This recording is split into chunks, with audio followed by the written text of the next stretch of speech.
All right, folks, we're down here again, getting a late start today, but had to do some errands this morning, and let me show you what I got accomplished this morning. Aside from getting some groceries and some topsoil.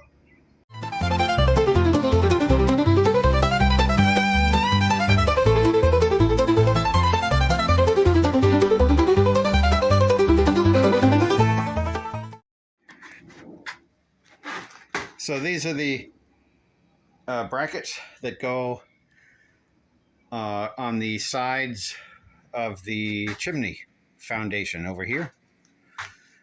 They're going to go just above that pad right there, going along there, and then one on the other side. And then they cantilever out about 6 to 8 inches, and then there's a pair of 2x8s that sit on that, and that's the support under the subfloor for the two posts that go about from there up to support the I-beams that go from there over to where those bolts are, right there and right there. So those two I-beams going across toward the street, they support the majority of the center of the house on the second floor. They don't provide roof support. It's the pier that I poured a couple of times ago that supports the post that goes from here up, parallel to these two posts. These two posts are 4-inch tube. Anyway, so I got these cut out. The steel fabricator had to do a little bit of rework, but in the time it took me to go get breakfast, they were done. So that was cool. And I made a couple side errands, and now we can get to work. All right, we got one main goal and a secondary goal for this week. So the windows for this wall and the sliding glass door are being delivered on Friday. My sons are coming down Thursday to help me unload the truck, and on Friday unload the truck and try to install them on Friday. And if we can get that done, then we can head out Friday night, which seems doable. I'm going to do all the opening prep today. It's about 1:30, so if I get that done, then I can go in and start tearing apart. Actually, I think first thing is to prep the mattress, prep the bedroom for demo, basically, which means wrap the mattress in plastic, stand it up against the wall, move stuff around, put up a dust barrier, and then start tearing apart those walls around the bathroom. So we'll see if I even get to that, but I think I should be able to get the windows prepped today. Let's get cracking.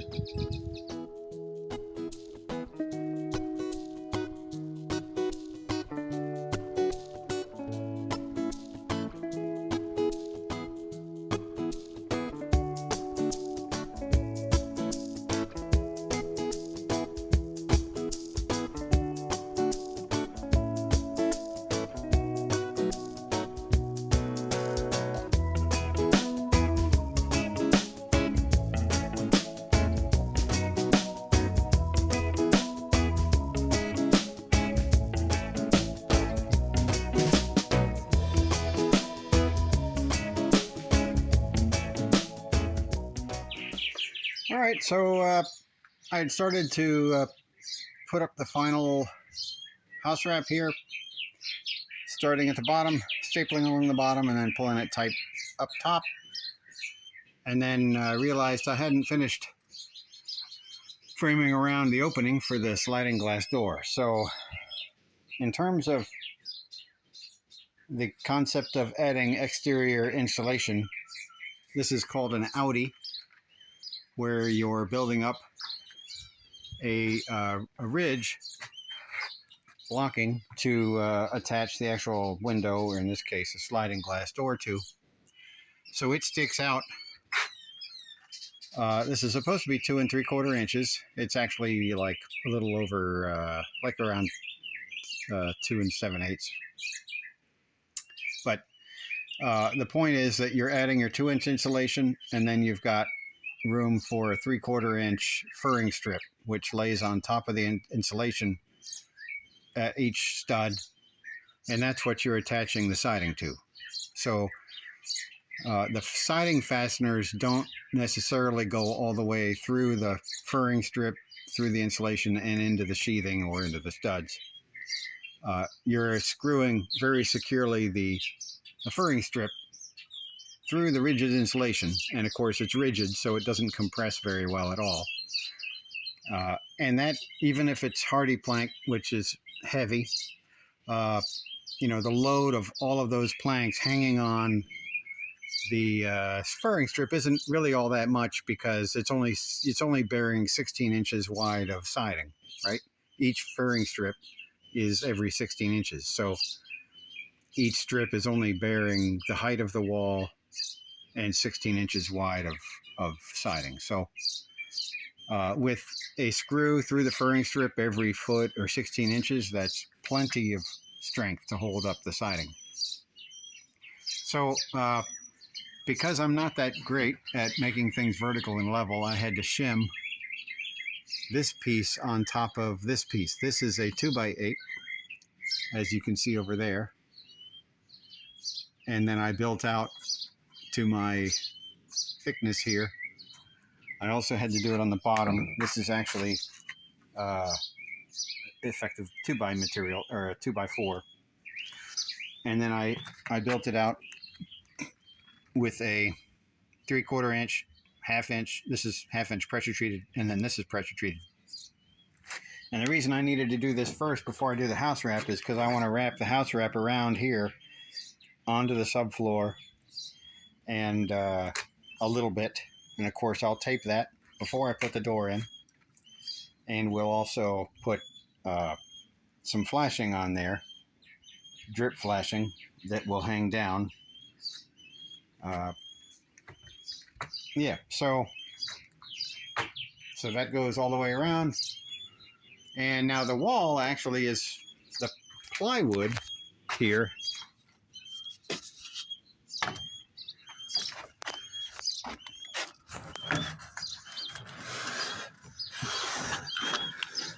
Can't see it very well, but that's fairly level. Get a little bit of a parallax there, but it's pretty level. And now this is a little off level. And it's not flat necessarily, so it's pretty close. This isn't a swinging door. This is a sliding glass door. So if I'm a little off vertical, it's not like the door is going to hang open or tend to close if the frame isn't completely plumb. So it's a sliding glass door. I've got it close enough to my satisfaction. Now these windows are innies. They're going to be mounted on the house wrap, right on the plywood sheathing, and then I'm going to add, instead of having blocking underneath this wall door, sliding glass door, I'm going to put blocking on the outside on which to mount the final molding.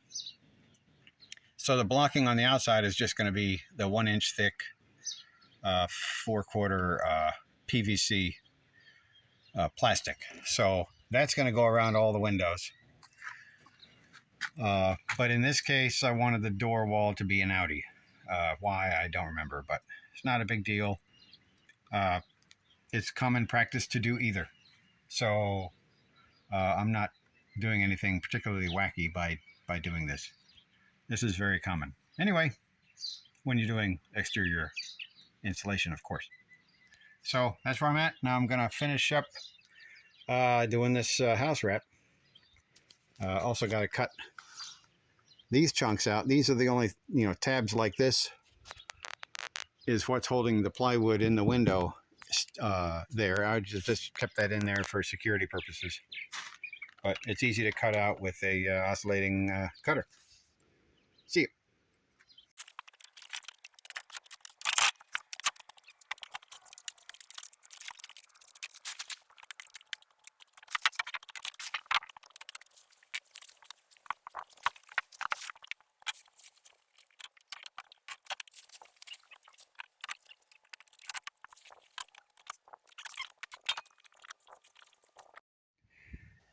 All right, I'm preparing the openings of the windows to get ready for window installation tomorrow.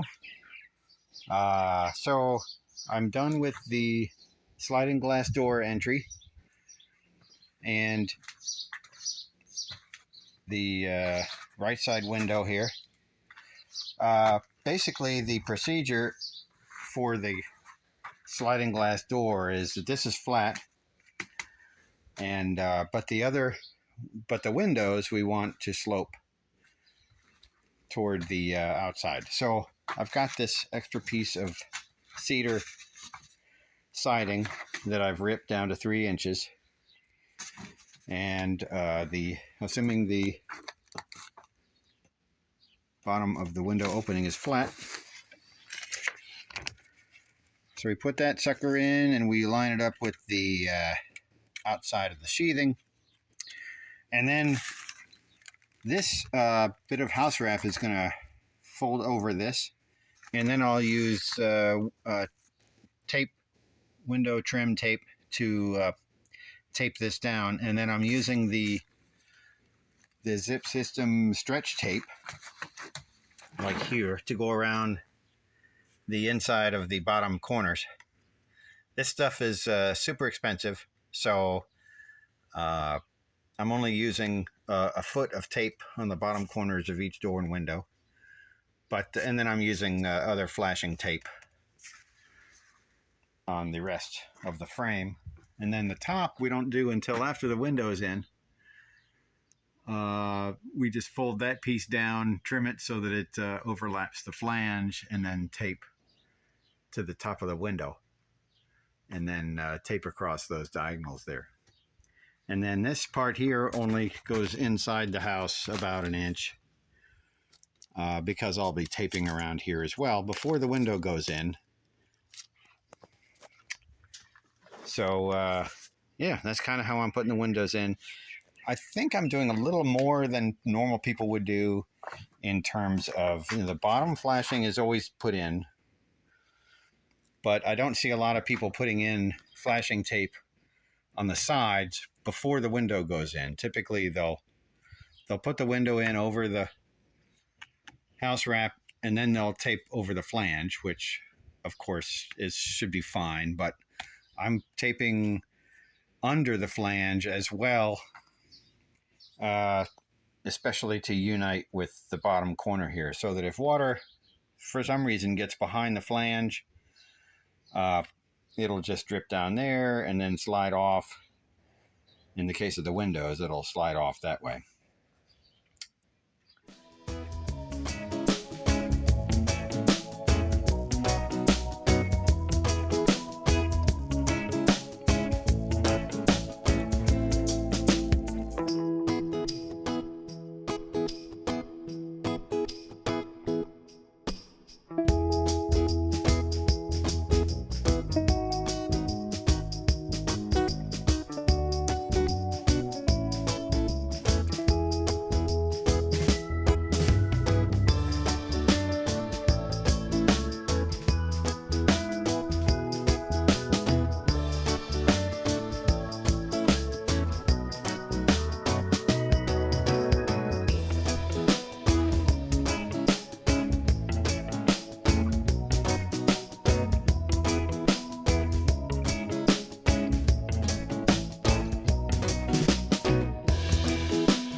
All right, folks, so finally got the windows in, thanks to my two buddies here, Jack and Sam. They came down and helped me move stuff off the truck, and then put in these awesome windows here. So the sliding glass door, of course, was the most difficult one, but all in all, it's fine. Uh, yeah, no, the windows seem to be pretty decent windows. These are Provia Endure line of windows, and these weren't cheap. These four sets of windows was about 6K, I think, 6,300 or so. So yeah, these weren't cheap, but they seemed like good quality vinyl windows. This is all tempered glass, double pane. So these were very heavy windows relative to other cheaper windows. Of course, if the window is within a certain height of the floor, it has to be tempered. And if it's larger than a certain area, it has to be tempered. But I'm probably going to go ahead and get everything tempered. It's not that much more expensive. It's maybe 10% more for having all tempered glass. But anyway, the glass is thicker, and yeah, the window's heavier, but that's a huge safety factor there. Anyway, that's it for now. We're going to clean up and head home. See you.